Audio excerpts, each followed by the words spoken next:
Hey guys, Dr. Shook here. I hope you're doing well today.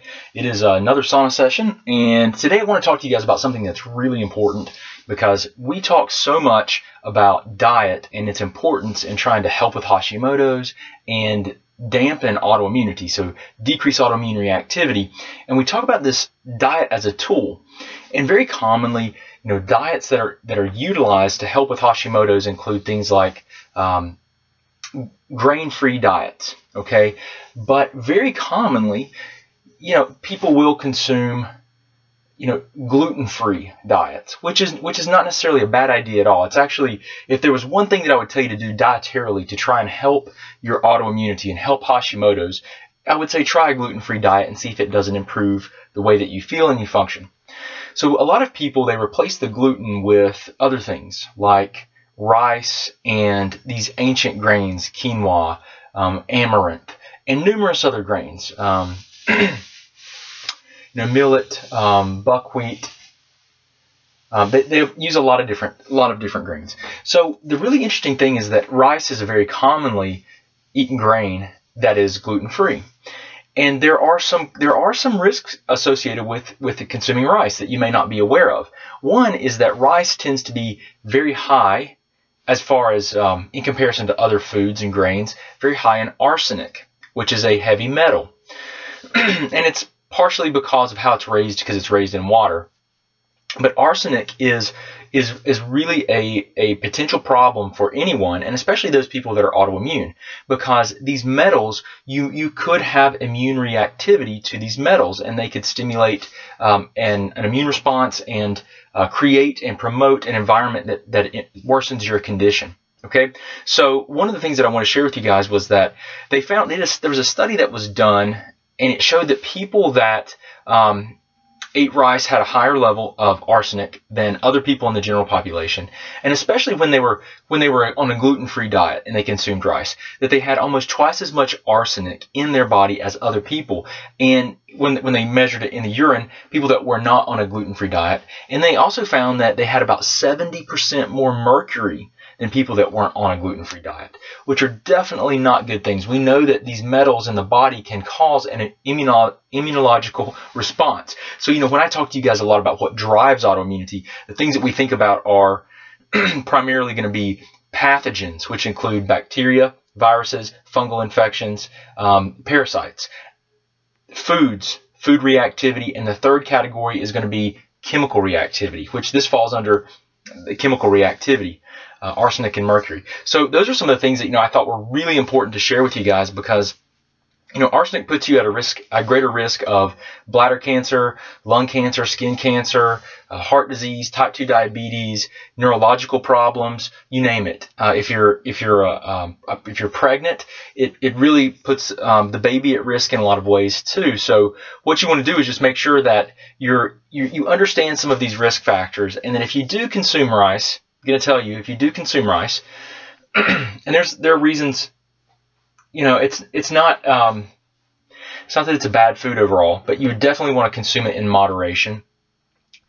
White rice tends to be lower than brown rice, because white rice, the arsenic accumulates in the outside of the of the rice. Is it a grain or the kernel? The grain? And what happens is whenever they process it, they strip that outside brown part off to make the white rice. So they remove some of the arsenic in the brown that's removed. Okay, so that's important to understand. The other thing is if you're going to cook rice, make sure that you rinse it very thoroughly, and that you cook it in a larger amount of water that obviously you drain off, and that's going to help to wash some of that off. But still, guys, I'd be very, very careful, because I was reading an article on this, and they were talking about the amount of arsenic, like in one serving of rice or one rice cake, almost met your dietary, the limits, I think, that was set by the FDA for 1 week with one serving. So be very careful when you're consuming it, because it is higher in arsenic and some of these metals. And then they did look at different regions of the United States where rice comes from. And I think it was Arkansas, Texas, Louisiana had higher amounts of arsenic in their rice, and it was lower than the lowest, I think, was rice that came from like California. So I just want to share that with you guys because I think it's super important for you. It's important to also know that rice, guys, is also a grain that can promote immune reactivity. And quite frankly, any food, right? Any food can produce immune reactivity, but the grains in particular, they tend to be, and rice is one that we see very, very commonly people react to whenever we do food sensitivity testing. So, my recommendation is that, number one, if you can, you find out what foods you react to. My best recommendation to any of you guys is if you have the opportunity, what you do is you get testing done to identify what your immune system is reacting to: foods, pathogens, chemicals. Okay, you get a good blood work to assess your overall body chemistry, so you can see if there's inflammation, anemia, blood sugar dysregulation, liver enzyme insufficiencies, and then you do stool panels to assess your gut. You get further testing to help you be very, very specific so that you can do the best possible job to take your health back and improve your health. That's the best way. Now, not everyone has access to that because, quite frankly, those tests are out of pocket. You can easily spend, depending on how many of those tests you did, anywhere from $1,000 to $5,000 or $6,000. But and people look at those numbers and they think, wow, that's a lot of money to get testing. And I agree, it's a significant amount of money, but you've got to compare it to other things. Like compared to what, though?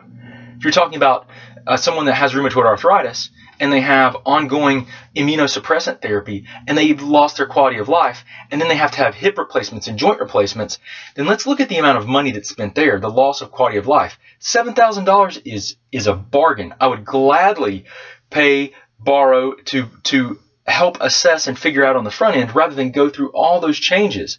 And that's just an example. Hashimoto's has its own side effects and its own consequences and its own loss of quality of life. So anytime we look at some of these costs and these expenses, yeah, they're out of pocket, but you've got to compare them to things, like compared to what are the alternatives, right? That's where you really come in to look at it and just know that it's an investment in yourself and you're worth it. So know that. But before, like if if a lot of people want to try things on their own, I think that's a great idea.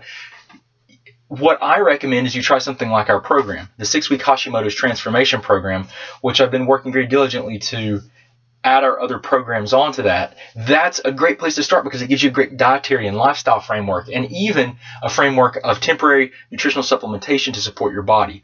And we have our group, our Facebook group, and we constantly go through this process of assessing and determining where you are, implementing a plan, and then reassessing and constantly trying to work on getting you better and better and better. That's a great place to start. Guys, wonderful place. So, if you guys don't know about our program, you can go to thyroidgiveaway.com, and you can register to win it free. We give it away every month. But after you enter to register, as of right now, it's getting ready to change, but as of right now, you can purchase our program for only $49. I'm going to tell you guys, our program started at $495, and that was intended to be part of a promotion for 1 month. It's been going on for about 2 months.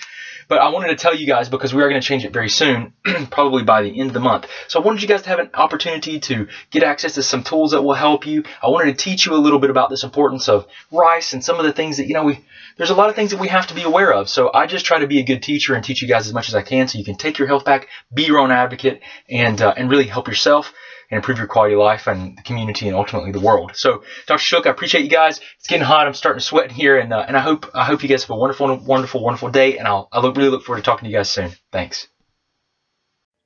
Hey guys, Dr. Shook, thank you for viewing our videos. I hope they help you out. If you want to, just subscribe to our channel somewhere here. You can watch a video that YouTube's actually selected for you, so hopefully it'll help you out. If you need any other information or resources, just look in the description. We've got links to our website, to our 9 lab test guidebook, and everything else that we do. I really appreciate you, and I hope you guys have a great